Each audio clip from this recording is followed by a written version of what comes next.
Bonjour, donc je m'appelle le Dr Thierry Poit, je suis installé en tant que praticien sur l'île de Ré, où on a une clinique à destination des soins pour les animaux de compagnie.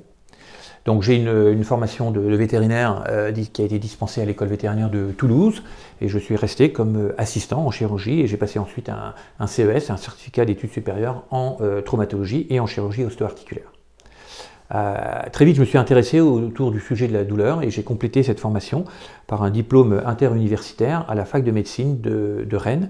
Et ensuite, j'ai essayé de transposer un peu tout ce que j'ai appris au cours de ce DU, de l'appliquer à notre médecine vétérinaire. Alors pourquoi cet intérêt autour de la gestion de la douleur? Parce que la douleur, elle est inhérente à notre métier, c'est notre cœur de métier, ça peut devenir notre cœur de compétence, et la douleur, c'est la matière qui est la plus transdisciplinaire. C'est-à-dire que si vous faites de la médecine, vous faites du comportement, vous faites de la cancérologie, vous faites de la chirurgie, vous êtes toujours confronté à de la douleur, que cette douleur soit aiguë ou qu'elle devienne chronique.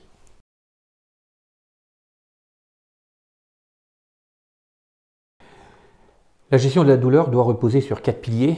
Le premier pilier, c'est comprendre les mécanismes de la douleur, parce que ça va augmenter la pertinence des orientations thérapeutiques. Le deuxième pilier, c'est évaluer la douleur. Et quand on parle d'évaluation, ce n'est pas uniquement l'intensité, mais c'est aussi la qualité de cette douleur.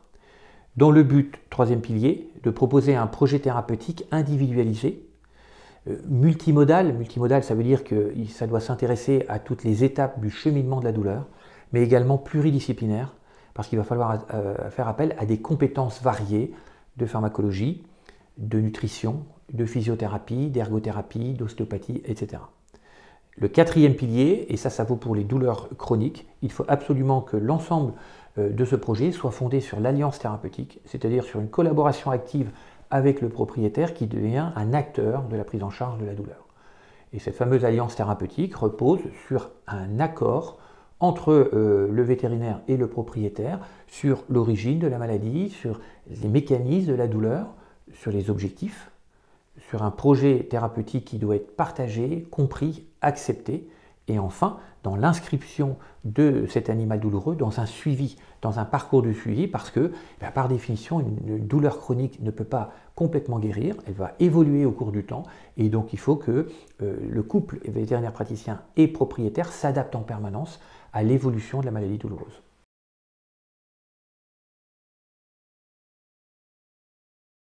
Il est en effet indispensable de différencier une douleur aiguë d'une douleur chronique. Et effectivement, pendant de longues années, on a considéré que les douleurs chroniques étaient simplement des douleurs aiguës qui duraient dans le temps plus de 3 mois ou plus de 6 mois. On sait maintenant que les mécanismes physiopathologiques sont clairement différents et que dans les douleurs chroniques, vous perdez la linéarité entre l'importance de la stimulation et le ressenti douloureux. En douleur chronique, le message est brouillé, il est déformé, il est distordu, il est amplifié, de telle sorte que des stimulations non douloureuses peuvent devenir douloureuses, voire même insupportables. Donc vous comprenez que dans la mesure où ces mécanismes de physiopathologie sont radicalement différents, eh bien vous vous doutez que les moyens thérapeutiques à adopter sont également radicalement différents.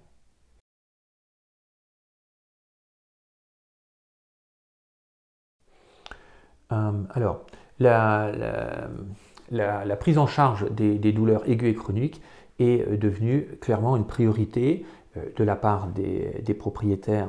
C'est en relation avec la prise de conscience du bien-être animal, mais c'est aussi de la part des praticiens.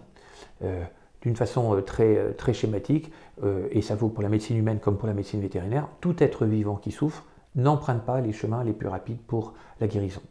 Donc au-delà d'un côté éminemment éthique, je vais parler tout à l'heure de cœur de métier, la douleur cœur de métier des vétérinaires, au-delà de ce côté éthique, de toute façon, si vous voulez favoriser la guérison, il ne faut pas avoir des animaux qui souffrent, parce que à cette souffrance sont toujours associés des mécanismes physiopathologiques délétères et qui viennent gêner la récupération de l'animal.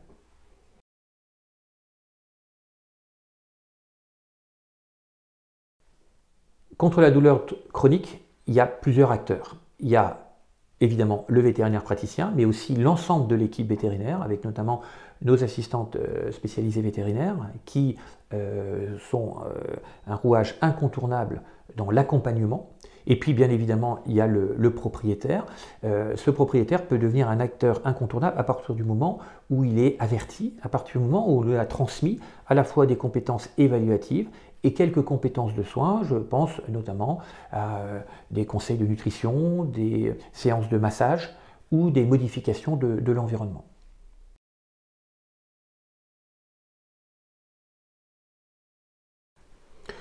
Oui, clairement, le bien-être animal est devenu une préoccupation sociétale. Je pense que tous les vétérinaires maintenant voient de plus en plus de propriétaires soucieux de corriger le mal-être associé aux douleurs chroniques. Nous avons de plus en plus dans nos cliniques et nos cabinets des animaux vieillissants avec des pathologies dégénératives. Vous savez comme moi qu'il y a un allongement considérable de la durée de vie et ça veut dire aussi une fréquence accrue de pathologies dégénératives. Donc oui, clairement, les propriétaires sont de plus en plus soucieux de corriger ce mal-être. Et il est vrai aussi qu'en face, les vétérinaires sont beaucoup plus armés qu'auparavant pour corriger ce mal-être et répondre donc à leurs attentes.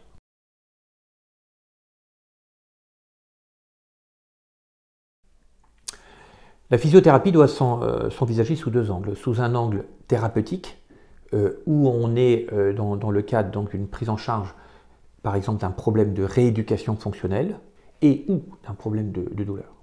Là, on a maintenant des méthodes manuelles, des méthodes instrumentales qui ont démontré une réelle efficacité dans la pratique quotidienne. Ensuite, et c'est assez novateur, effectivement, on peut maintenant préconiser de la physiothérapie dans le cadre d'une médecine préventive. Alors c'est ce qu'on appelle la médecine préventive secondaire, qui concerne les animaux qui ont une maladie, mais qui ne sont pas encore malades. Donc par exemple, un animal qui va avoir une arthrose radiologique. Et pour retarder l'apparition de l'arthrose clinique, eh bien, on peut faire de la physiothérapie pour optimiser le renforcement musculaire, pour améliorer toutes les fonctions posturales, pour garder une bonne musculature, pour limiter l'ankylose qui va s'installer. Et donc, effectivement, il y a un aspect curatif, complémentaire des moyens pharmacologiques, et il y a un vrai champ d'exploration et d'application concernant cette médecine préventive secondaire qui donc s'adresse à un animal qui a une maladie mais qui n'est pas encore malade.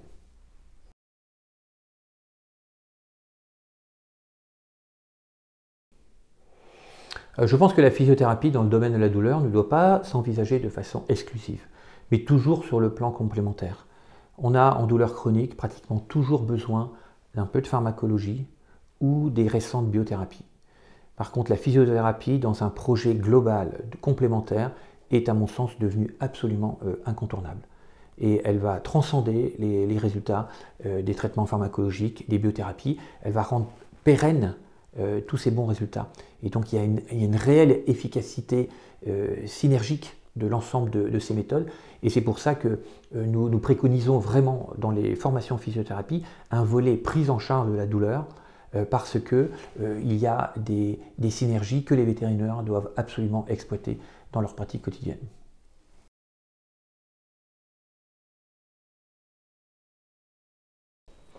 Je ne crois pas qu'il faut la démystifier parce que la physiothérapie a maintenant ses lettres de noblesse et d'efficacité. Et pour être vraiment énormément sur le terrain, je peux témoigner de l'engouement de nos confrères et de nos consoeurs pour le développement de la physiothérapie. Alors que ce soit la physiothérapie au sein de leur établissement, mais il y a de plus en plus de cliniques qui montent des centres de physiothérapie où là, il s'agira de faire certes de la rééducation fonctionnelle, mais aussi de préconiser davantage toutes ces thérapeutiques utiles à la prise en charge de la douleur chronique.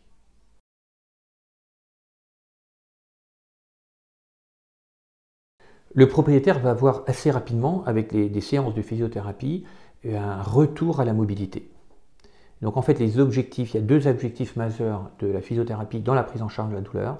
Le premier objectif, c'est favoriser le retour à la mobilité en diminuant les scores de douleur, d'inflammation, en améliorant la récupération fonctionnelle, la fonction musculaire, la fonction proprioceptive. Mais il y a aussi, et notamment par les séances de physiothérapie manuelle, un effet d'anxiolyse apporté par des séances quotidiennes où le propriétaire va retrouver une proximité avec son animal. Et vous savez que les chiens fonctionnent beaucoup par des rituels et on va avoir donc un propriétaire plus proche, encore plus attentif de son animal. Et vous savez qu'entre le propriétaire et ses animaux, il y a une contagiosité émotionnelle qui là va s'avérer extrêmement bénéfique pour la rémission des douleurs chroniques.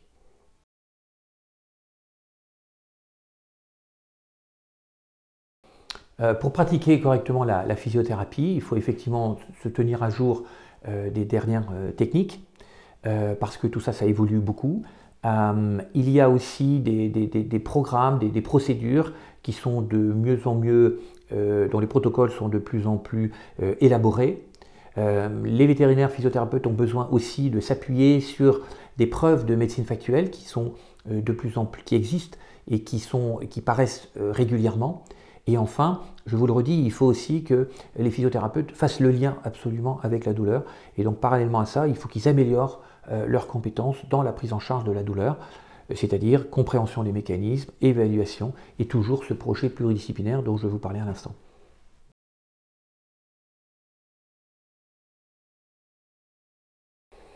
L'ensemble des méthodes de physiothérapie sont basées sur des éléments physiques. Donc on peut utiliser le froid, la cryothérapie, on peut utiliser le chaud, la thermothérapie, après, avec des indications bien précises et bien différenciées. On peut utiliser le mouvement, c'est le principe de la kinésithérapie. Ensuite, on peut utiliser l'eau, on peut utiliser l'hydrothérapie. Et puis, il y a des agents physiques instrumentaux comme l'électricité, avec l'électrostimulation, les ultrasons.